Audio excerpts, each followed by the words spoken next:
Application 3 Gauss law. Third application आप लोग लिखेंगे बेटा, गॉस लॉ से रिलेटेड है। Expression for electric field intensity due to infinitely charged thin sheet, या तो वो शीट बोल देता है, शीट बोल दिया तो डायरेक्टली समझ आएगा स्टूडेंट्स को, और शीट नहीं बोला तो कंडक्टर बोलेगा। इसमें याद रखना पिछले वाले में भी कंडक्टर था बट वो लॉन्ग कंडक्टर था, और यहाँ पे थिन कंडक्टर बोलेगा तो ये 2D में होगा, इसमें होगा 2D में। इसकी वजह से हमें इलेक्ट्रिक फील्ड निकालना होगा। तो आप लोग कंसीडर करो, consider N infinitely long, consider an infinite uniformly charged thin sheet, uniformly charged thin sheet। ये हमने इनफाइनाइट लिया है, माइनस इंफिनिटी से प्लस इंफिनिटी। अब इनफाइनाइट है तो इसलिए एजेस बनाए हुए हैं इसमें, क्योंकि हमें लेंथ का और ब्रेड्थ का नहीं पता होगा। अब आपको वही बात होगी कि जो शीट है इसके अंदर चार्ज को क्लोज करना होगा गॉस थ्योरम लगाने के लिए। तो जो सरफेस पे चार्ज दिख रहा है ओपन है या क्लोज्ड है, ऐसा समझ लो जैसे ये इस पे लिखा हुआ है, जो भी है ये वर्ड्स दिख रहे हैं, इसको चार्ज समझो। तो ये सरफेस पे ओपन है या क्लोज्ड है, वर्ड्स ओपन है, तो क्लोज करने के लिए हमें एक सरफेस बनानी पड़ेगी। अब क्योंकि ये तो इनफाइनाइट है, ये कैसी है, इनफाइनाइट, तो हमें क्या करना पड़ता है, एक स्मॉल सेक्शन लेना पड़ता है। इनफाइनाइट के लिए क्या बताया पता मैंने, एक स्मॉल सेक्शन ले लेते हैं, और उस स्मॉल सेक्शन में सरफेस एलिमेंट क्या ले लेते हैं हम, ds, और चार्ज क्या ले लेते हैं यहाँ पर, dq। तो ऐसा समझो जो ये शीट होती है इसके दोनों तरफ चार्ज होते हैं। ये अंदर वाला पेज देखो, इधर भी चार्ज है और दोनों तरफ चार्ज है, और तुम्हें बोर्ड पे ऐसे रखी हुई दिख रही है ना ये शीट, ऐसे नहीं है, ऐसे। तो फील्ड लाइन कैसे निकलेंगी, बाहर की तरफ, पॉजिटिव आए इधर भी बाहर की तरफ और इस साइड भी बाहर की तरफ, समझ रहे हो, दोनों तरफ फील्ड लाइन ऐसे होंगी। तो अब यहाँ पे अगर मैं छोटा सा सरफेस बनाऊं तो क्या शेप बनेगी, ये पूरा मार्कर वाली शेप देखो क्या बनेगी, ये पूरी मार्कर की शेप कैसे, सिलेंडर। मार्कर का शेप कैसा है, सिलेंडर। तो देखो जो मैंने छोटा सा सेक्शन बनाया है इससे शेप जनरेट करता है, यहाँ से शेप जनरेट करता है। तो ये जो शेप आप जनरेट करोगे यहाँ से, इसको सर्कुलर ले लो ताकि आपको समझने में प्रॉब्लम ना आए। ये छोटा सा सेक्शन, अब यहाँ से शेप जनरेट करो इधर भी और दोनों साइड, क्योंकि ये दोनों साइड फील्ड क्रिएट करता है। तो ये बन गया और ये। अब आप फील्ड दिखाओगे तो देखो इसका रेडियस जो भी होता है वो क्वेश्चन में बताएगा अगर न्यूमेरिकल में। फील्ड लाइन इधर भी होंगी और फील्ड लाइन इधर भी होंगी, ये दोनों तरफ। आपको इलेक्ट्रिक फील्ड निकालना है तो समझ लो यूज करेंगे गॉस थ्योरम। इसको क्या बोलते हैं, cylindrical Gaussian surface to enclose the charge. Cylindrical Gaussian surface use करते हैं गॉस थ्योरम। ध्यान दो इधर, सिंपल है, बस पहले समझ लो गॉस थ्योरम क्या बताया पता मैंने, E ds किसके इक्वल होता है, Q अपॉन चार्ज एनक्लोज। अब यहाँ पे E और ds में तुम लोगों को एंगल देखना होगा क्योंकि ये अलग अलग सरफेसेस हैं। चार्ज एनक्लोज हमें पता ही नहीं है क्योंकि वो इनफाइनाइट है। तो कितने सरफेसेस में ले सकती हूँ, देखो नंबर 1 सरफेस होगा सर्कुलर फेस पर। आपको याद होगा हमने ऐसे क्वेश्चंस में किया था, नंबर 1 एलिमेंट आप यहाँ ले लोगे, ये ds ले सकते हैं। और अगर यहाँ पे नॉर्मल ड्रॉ करेंगे तो कितने डिग्री का एंगल आएगा उधर, 0। इधर भी फील्ड है, दूसरा सरफेस एलिमेंट मैं यहाँ पे ले सकती हूँ सेकंड, और यहाँ पे नॉर्मल ड्रॉ करो तो कितने डिग्री का एंगल बनेगा, यहाँ पर भी 0, सेम ही डायरेक्शन है ना। 180 कब बनता है, जब फील्ड इधर आता है, लेकिन अभी अब की बार फील्ड इधर ही है तो कितने डिग्री का एंगल बन रहा है ये, 0। और दूसरा तीसरा सरफेस एलिमेंट आप यहाँ पे ले सकते हो प्लेन फेस पे, तो मैं कहीं भी ले लूं, अगर मैंने यहाँ पे ले लिया तीसरा एलिमेंट तो नॉर्मल ऊपर जाएगा और फील्ड इधर है तो कितने डिग्री का एंगल बनेगा इसमें, 90, राइट। अब हमारा ये काम हो जाता है डायग्राम के बाद। अब देखो इसको यहाँ पर रखो, number 1 EDS cos 0, number 2 EDS cos 0, number 3, एक बार बस समझ लो EDS cos 90 और किसके इक्वल आएगा बेटा ये Q अपॉन एप्सिलॉन। अब cos 0 की वैल्यू क्या होती है रिवर्स और cos 90 क्या होता है, जिसकी वजह से ये दोनों तो क्या आएंगे EDS और ये भी क्या आएगा बोलो बेटा EDS और cos 90 वाली टर्म क्या हो जाएगी, दोनों को ऐड करो कितना हो गया 2EDS। अब यहाँ प्रॉब्लम क्या है, ये किसके इक्वल आएगा Q अपॉन एप्सिलॉन नॉट। अब यहाँ जानते हो प्रॉब्लम क्या है कि हमें सरफेस नहीं पता, क्योंकि सरफेस कैसी है इनफाइनाइट है, तो इसकी वैल्यू हम एक फॉर्मूले से निकालेंगे। यहाँ पर तुम लोगों ने एक फॉर्मूला पढ़ा था चैप्टर की शुरुआत में, surface charge density sigma is equal to क्या होता है बेटा dq। तो यहाँ पे dq क्या आएगा तुम्हारे पास सिग्मा ds, और ये तो इंटीग्रेशन के साथ है तो दोनों तरफ क्या कर लेते हैं ऑन इंटीग्रेटिंग बोथ साइड्स। तो ये क्या आएगा बेटा dq और क्या आएगा सिग्मा ds। तो q इज इक्वल टू कितना आ गया सिग्मा, ये q की वैल्यू उठा के डालो क्योंकि हम चार्ज भी पता नहीं लगा सकते, यहाँ पे इनफाइनाइट है q को रिप्लेस कर दो, पुट इन वन बना लेते हैं इसको। जब वन में पुट करेंगे तो आपके पास क्या होगा 2EDS और इधर कितना आएगा q की जगह sigma ds upon epsilon not. कोई दिक्कत, ds से ds क्या हो रहा है कैंसिल, बट क्योंकि सरफेस एलिमेंट है तो कैंसिल नहीं करेंगे कंपेयर कर देंगे। ऑन कंपेयरिंग तो 2E तुम्हारे पास किसके इक्वल आएगा बेटा सिग्मा अपॉन एप्सिलॉन। तो इलेक्ट्रिक फील्ड बहुत इंपॉर्टेंट फॉर्मूला आ गया, कितना आ गया सिग्मा अपॉन, ये प्रूव करने के लिए काफी आता है। ये किसका इलेक्ट्रिक फील्ड आया है, लास्ट एप्लीकेशन है ये थिन शीट का, और इसकी डायरेक्शन क्या होगी जिधर नॉर्मल की डायरेक्शन, फील्ड की डायरेक्शन है जिधर तो नॉर्मल, ये पॉजिटिव एक्स एक्सिस होगा, ज्यादातर ऐसे ही लिख देता है, वहां पे एक्स एक्सिस होगा तो प्लस आई है, इतना ही करेक्ट है। इसका ग्राफ बनाएंगे अभी, पहले आप ये लिख लो consider an infinite plane sheet uniformly charged, full stop के बाद लिखो, जो हम लिख रहे हैं इसका भी आधा नंबर होता है बोर्ड में, नहीं लिखोगे तो मार्क्स चले जाएंगे। Draw an imaginary cylindrical Gaussian surface, full stop के बाद लिखना है draw an imaginary cylindrical Gaussian surface to enclose the charge as shown in figure. Direct लिख के फिर बहुत यहीं से शुरू कर दो, यूज गॉस थ्योरम। डायग्राम बना लो अच्छे से, डायग्राम एकदम परफेक्ट बनाना। लास्ट लाइन लिखो this is the expression for electric field intensity due to an infinite plane sheet या कंडक्टर, कुछ भी बोले ये ध्यान रखना। फुल स्टॉप के बाद नेक्स्ट लाइन में लिखना it is independent of distance R, it is independent of distance R. तो एग्जाम में ना इसका ग्राफ भी पूछता है साथ में एक नंबर में डेरिवेशन के बाद, अगर आप डिस्टेंस के साथ इसका ग्राफ बनाओगे तो डिस्टेंस का कोई फर्क नहीं पड़ेगा। ये इलेक्ट्रिक फील्ड है थिन शीट के लिए, जैसे स्फेरिकल शेल में तो हमने पिछली बार देखा ग्राफ अलग अलग बने थे, पर यहाँ पे ग्राफ ऐसे बनेगा क्योंकि इलेक्ट्रिक फील्ड क्या है बोलो इंडिपेंडेंट ऑफ डिस्टेंस। तो ये ग्राफ बनाना है आपको। इस पर एक नॉर्मल एग्जांपल या क्वेश्चन देखो, जैसे उसने पूछा भी एमसीक्यूज में आया हुआ क्वेश्चन है, मैं लिख रही हूँ question the electric field due to thin sheet is 20 Newton per coulomb at 10 centimeter. Find electric field at 20 centimeter. 10 centimetre पे इलेक्ट्रिक फील्ड दिया, 20 सेंटीमीटर है पूछा ड्यू टू थिन शीट, तो आंसर क्या होगा, बट निकालने की जरूरत ही नहीं है क्योंकि डिस्टेंस चेंज करोगे तो इलेक्ट्रिक फील्ड की वैल्यू चेंज नहीं होगी।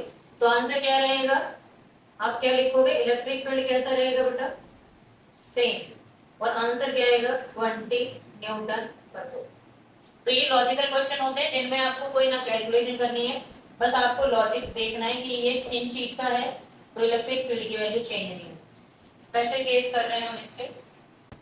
थिन शीट का formula sigma upon epsilon not, 2 epsilon not, ये याद रखना, जल्दी में इसमें 2 भूल जाता है स्टूडेंट, अगर थिन शीट है तो यही लगेगा। स्पेशल केसेस डालो, इसके स्पेशल केसेस भी उतने ही इंपॉर्टेंट हैं क्वेश्चंस के लिए। एप्लीकेशन 3 के स्पेशल केसेस, ये हटा दो बेटा, लिख लिया, ये ग्राफ बना लिया आप लोगों ने। Special case 1, case first, due to thick sheet. अगर थिन की जगह इलेक्ट्रिक फील्ड तुमसे पूछेगा थिक शीट का निकाल। केस फर्स्ट लिख लेंगे बेटा, electric field due to thick sheet.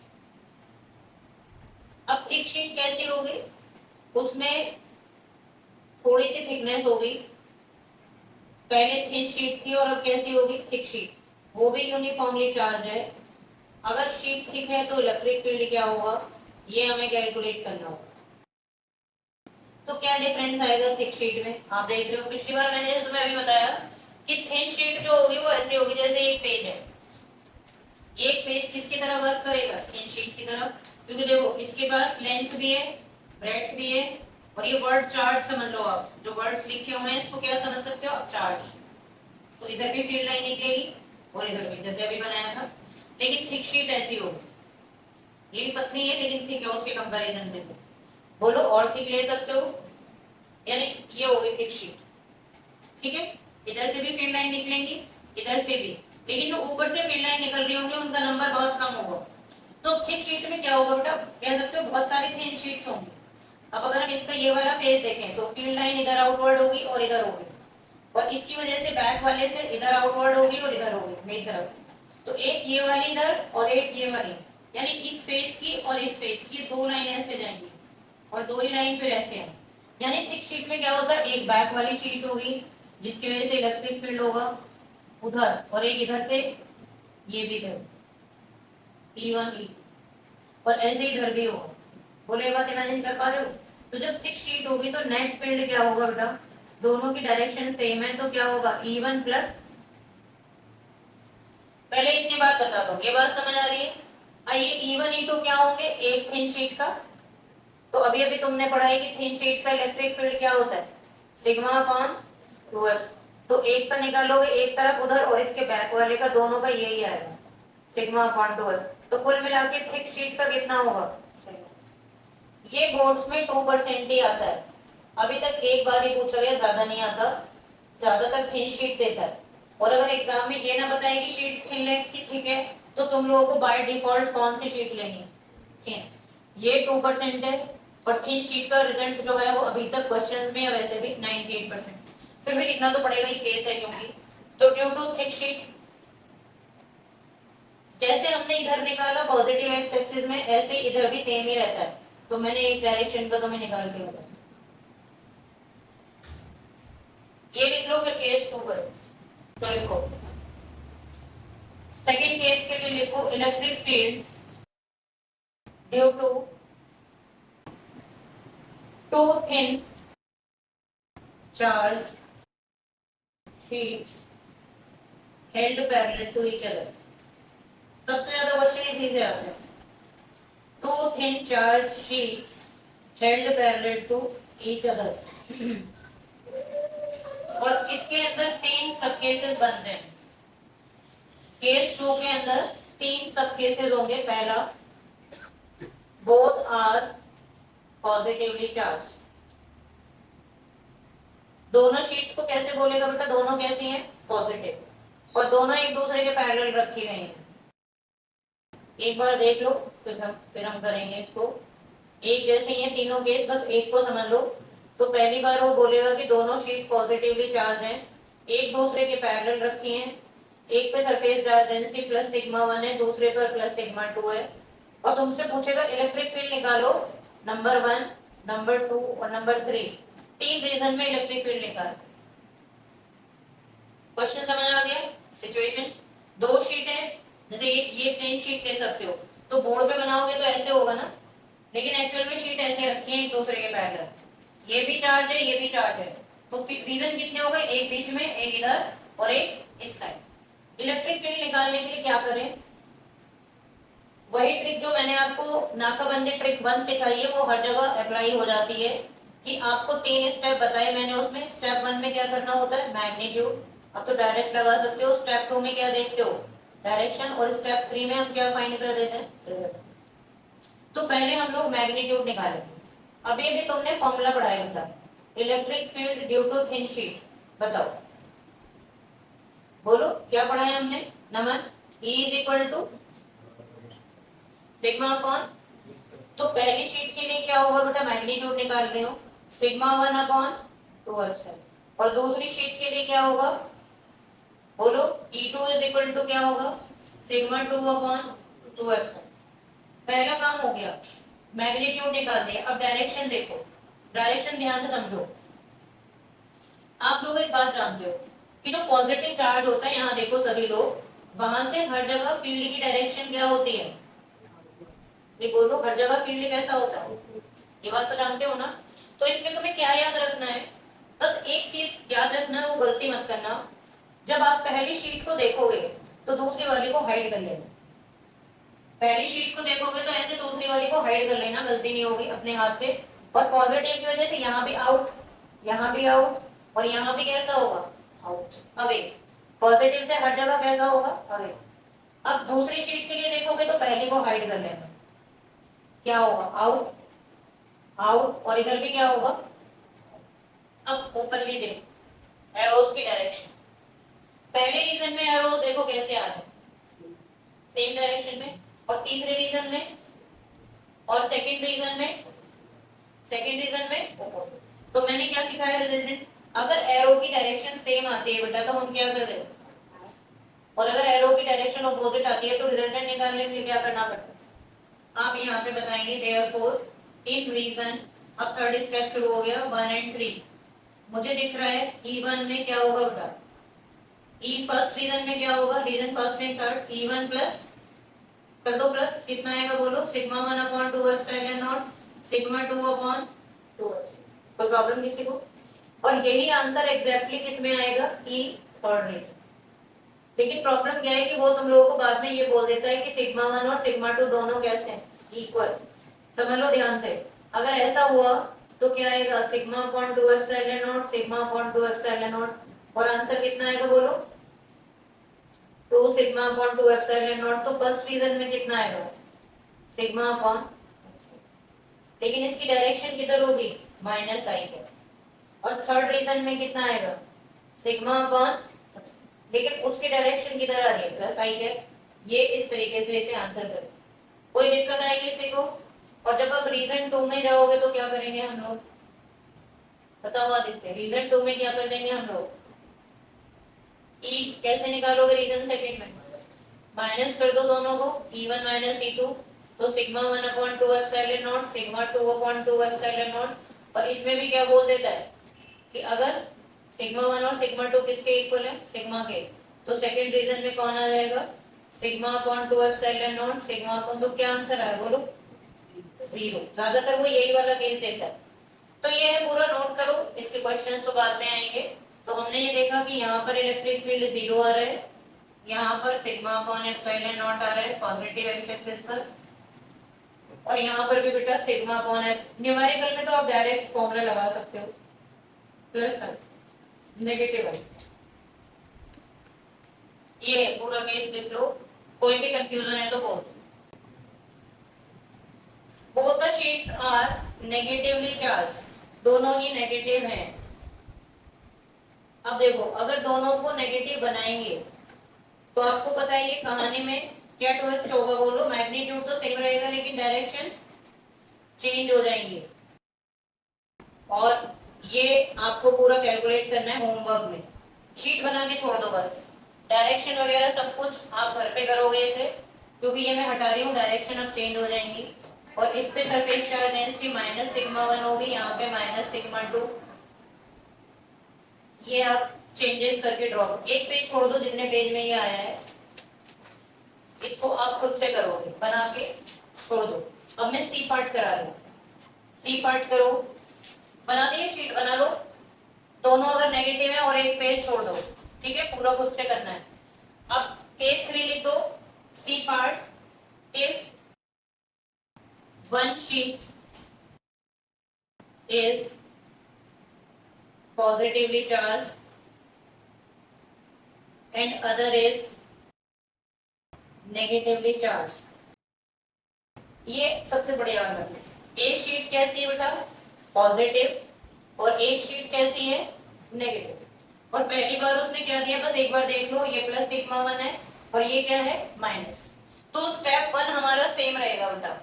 जब आप मैग्नीट्यूड निकालोगे तो ये सिग्मा 1 और यहाँ पे मैग्नीट्यूड ले रहे हैं तो माइनस नहीं लगाएंगे, सिग्मा 2। डायरेक्शन देखो, देखो पॉजिटिव से देखनी, यहाँ देखो आप ये वाली शीट हाइड कर लेना।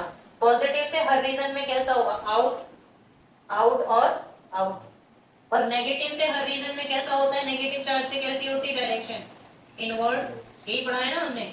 तो नेगेटिव से कैसा होगा इन, इधर भी कैसा होगा इन, और इधर भी कैसे लगाओगे इन।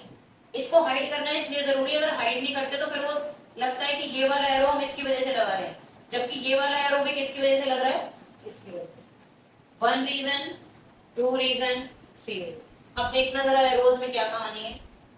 रीजन 1 एंड 2 में क्या होगा, बोलो रीजन 1 एंड 3 में एरो कैसे आ गए, ऑपोजिट, और बीच में एरो कैसे आ गए बेटा, सेम। दिख रहा है सबको, खुद से लगाना है क्योंकि वहां पे अब 1 एंड 3 में ऑपोजिट आने से यहाँ माइनस होगा, ये माइनस होगा, ये माइनस होगा, और जैसे ये माइनस होगा तो रिजल्ट क्या आ जाएगा, 0। इसका मतलब जब आप ऑपोजिट की चार शीट लोगे तो फर्स्ट में भी 0, थर्ड 0 0 लिखने पर एक एक नंबर मिलता है इसमें। और रीजन थर्ड में क्या हो, रीजन सेकंड में क्या होगा, प्लस प्लस, और ये प्लस होगा तो क्या बनेगा, सिग्मा अपॉन एप्सिलॉन नॉट, ये आंसर होगा, और डायरेक्शन होगी प्लस। न्यूमेरिकल करते, चैप्टर 1 एंड हो गया, ये लास्ट टॉपिक था बस चैप्टर 1 का। इसके ऊपर बेस्ड क्वेश्चन करते हैं। यहाँ पर भी 0 आएगा इलेक्ट्रिक फील्ड, यहाँ पर भी 0 आएगा इलेक्ट्रिक फील्ड, और यहाँ पर यही कैपेसिटर बनेगा आगे जाके, आपको पता चलेगा अब, जिसमें एक प्लेट पॉजिटिव और एक नेगेटिव होता है। क्वेश्चन 23 न्यू एनसीईआरटी, तुम्हारे पास नहीं है कि पुरानी वाली है, नहीं है तो 23 होगा, हटा दो। आप रिवर्स लाए एनसीईआरटी, इन दोनों के पास है, देखो कोई बात नहीं है। देखो एनसीईआरटी एक्सरसाइज का क्वेश्चन नंबर 23, आप जरा देखकर बताओ, पहचानो केस कौन सा है और फिर सॉल्व करो। पीछे चले जाओ तुम लोग भी, इनके पास ही, या तो आप, या तो इधर आ जाओ, देखो उसके पास है एनसीईआरटी। तुम्हें बोल रही हो देवा, इधर आ जाओ, अरे देखो कौन सा केस बन रहा है बेटा क्वेश्चन में, थर्ड पार्ट, जो केस सी अभी अभी हमने किया। हाँ आपने पहचाना, पढ़ो जरा एक बार आदित्य।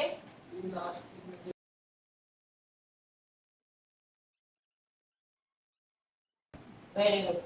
तो ये तो तुम समझ गए, पहली प्लेट के बाहर, दूसरी प्लेट के बाहर और बीच में, 3 जगह बताना। अब ये बोर्ड में 3 नंबर में क्वेश्चन आया, तो देखो 2 आंसर तो 0 ही हो गए। अभी अभी तुम पढ़ के आ रहे हैं कि जो आउटर रीजन होगा, अब तो मैंने मार्क कर लो, ये रीजन 1 हो गया, ये रीजन 2 हो गया, ये रीजन 3 हो गया। तो जो आउटर रीजन होंगे बोथ प्लेट्स के, उनमें इलेक्ट्रिक फील्ड क्या होगा बेटा, 0। तो आप लिख देंगे E1 0, E3 0, और बिटवीन द प्लेट्स ये बिटवीन होगा। दोस्त ने सेकंड पार्ट में क्या आंसर निकाला हमने बेटा इसका, सिग्मा अपॉन, अब सिग्मा की वैल्यू उसने तुम्हें दे दी। एक नंबर का ये वाला पार्ट है और एक एक नंबर में वो दोनों पार्ट पूछे, और अगर एमसीक्यूज में आता है तो फिर ऑप्शन में देगा, आंसर बताओ कितना आता है। तो आंसर गलत होगा फिर एनसीईआरटी का। या तो तुमने देखो वैल्यू सही बताई है मेरे को, 17 × 10 - 1.9 तो सही आ रहा है। पावर देखो कितनी आ रही है, पॉजिटिव, माइनस में 12 आ रहा है, माइनस 8, यही आंसर आएगा। पावर प्लस में आएगी कि देखो ऊपर -22 है बेटा, और पावर कितनी हो जाएगी ऊपर जाके, -10, राइट, क्योंकि ये पूरा एज इट इज आ जाएगा, ये सही है। और कोई चेक करो किसी का कुछ डिफरेंट आंसर आ रहा है तो। चैप्टर 1 कवर हो गया, तो हम चैप्टर 2 स्टार्ट करेंगे नेक्स्ट क्लास में। मैं एक सिचुएशन और करा रही हूँ इसमें, एनसीईआरटी में दी हुई है तुम्हें, electric field due to old at model of atom. Atom का जो पुराना मॉडल है, आपको ये तो बताइए, मॉडल चाहे पुराना हो या नया हो, लेकिन एक एटम हमेशा कैसा रहता है बेटा, न्यूट्रल। और पुराने मॉडल में क्या बताया गया था? बोलो, जो जे थॉमसन का था, इन्होंने क्या बोला था? रदरफोर्ड ने भी यही बताया था कि एक एटम में एक हैवी न्यूक्लियस होता है और उसके चारों तरफ कौन स्प्रेडेड रहते हैं? हाँ, उनकी कोई शेल नहीं होती। तो ये जो मैं तुम्हें बता रही हूँ, ये नॉन कंडक्टिंग स्फीयर के लिए भी अप्लाई होगा। ये एटम का जो मॉडल है, ये किसके लिए अप्लाई होगा? Non conducting. क्यों होगा? क्योंकि उसमें भी चार्ज अंदर रहेगा, बाहर नहीं रहेगा।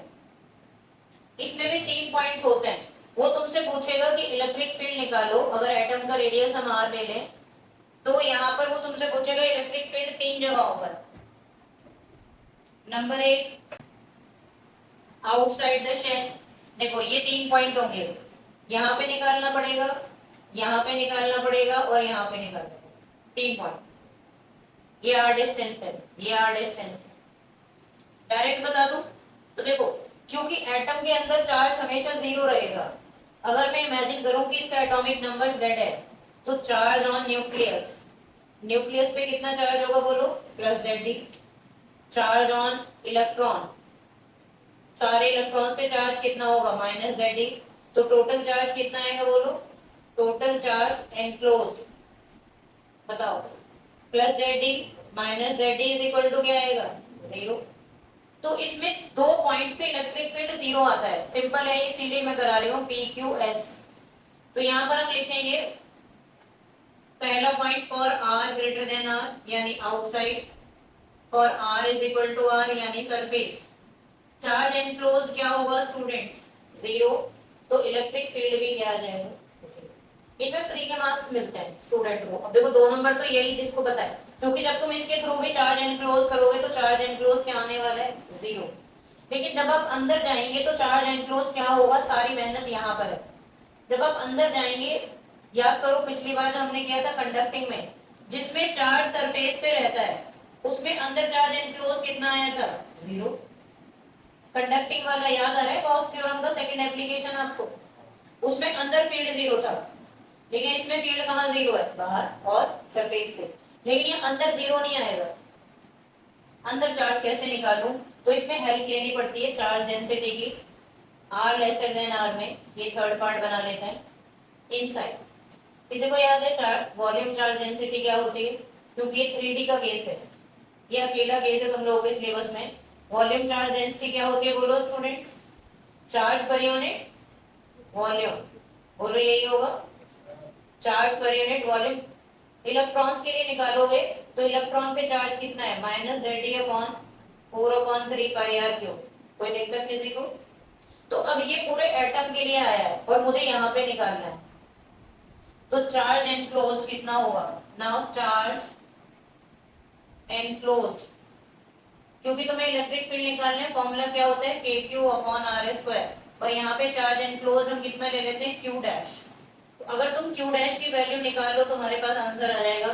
तो ये Q डैश निकालो, कैसे निकालो बताओ?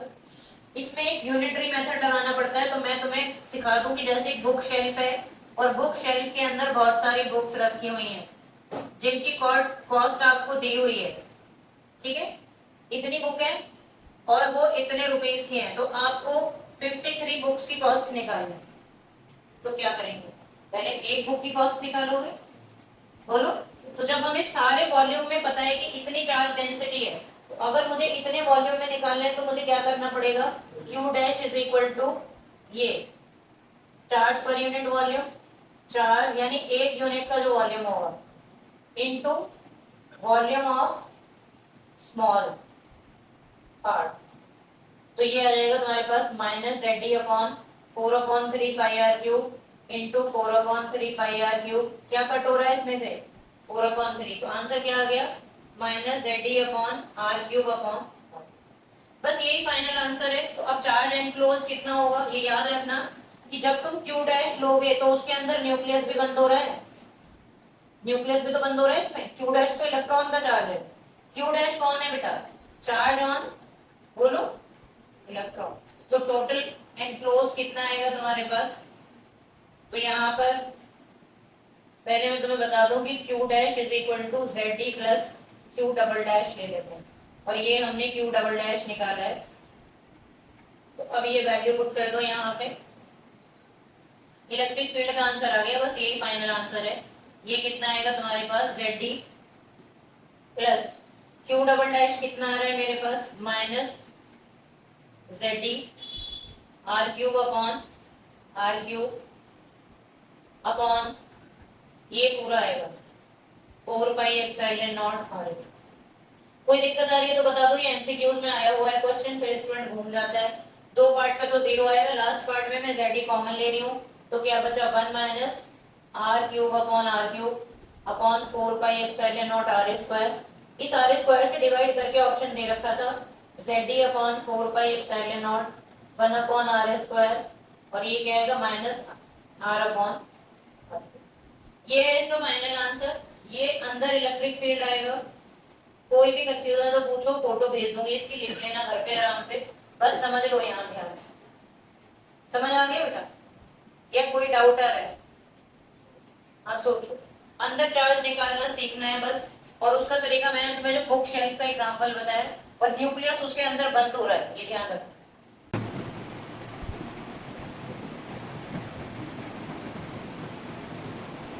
दो केस तो परेशान ही नहीं कर रहे होंगे आपको, क्योंकि पूरा न्यूक्लियस अंदर बंद हो गया और ये एटम न्यूट्रल हो गया, तो चार्ज 0 हो तो इलेक्ट्रिक फील्ड 0। यहाँ बस 3D का कंसेप्ट लग रहा है, वो समझ लो, जमा समझना है मुझसे पूछना।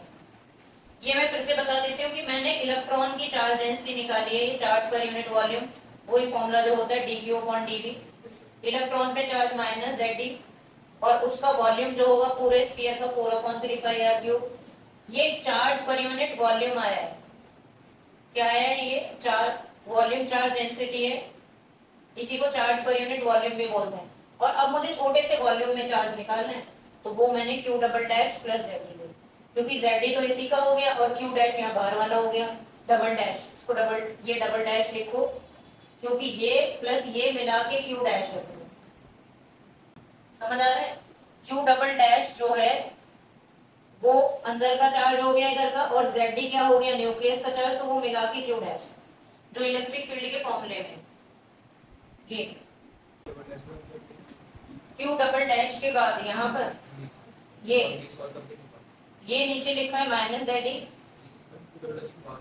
इज इक्वल टू ये, इधर इधर मैंने क्या करा है, जब Q डबल डैश निकल गया तो Q डबल डैश की वैल्यू मैंने यहाँ डाली पहले, तो मेरे पास जैसे पहले तुम्हें Q डैश निकालना पड़ेगा, तो ये क्या होगा ZD plus Q double dash. Q double dash की वैल्यू में माइनस आ रहा है, तो क्या आएगा minus ZD R cube upon R cube, ये Q डैश आ गया, और ये Q डैश मैंने यहाँ पुट कर दिया। तो जब मैंने यहाँ पुट किया तो मैंने इसको पहले एज इट इज रख दिया ZD प्लस ये, और फिर ये नीचे K की वैल्यू डाल दी 1/4 pi epsilon not into R। समझ रहे हो? या इसको मैं एक बार ऐसे भी लिख देती हूँ, ये है 1/4 pi epsilon not Q dash R। ये तो ये Q डैश निकाला और इसको पुट कर दिया इलेक्ट्रिक फील्ड के लिए यहाँ पर, तो यहाँ पे कॉमन वॉमन लेके डिवाइड करके फाइनल आंसर। अब वो थोड़ी सोचता है कि स्टूडेंट को इतनी मेहनत करनी पड़ेगी, वो तो ऑप्शन लिख देता है कि सही इलेक्ट्रिक फील्ड बताओ क्या होगा, तो इतना फिर उसमें सोचना पड़ता है, बड़ा थोड़ा सा क्वेश्चन है। इसकी फोटो मैं आप भेज दूंगी, जो भी करेक्शन मैंने किए हैं दोबारा से ले लेती हूँ मैं। इतना ही करते हैं हम आज की क्लास में।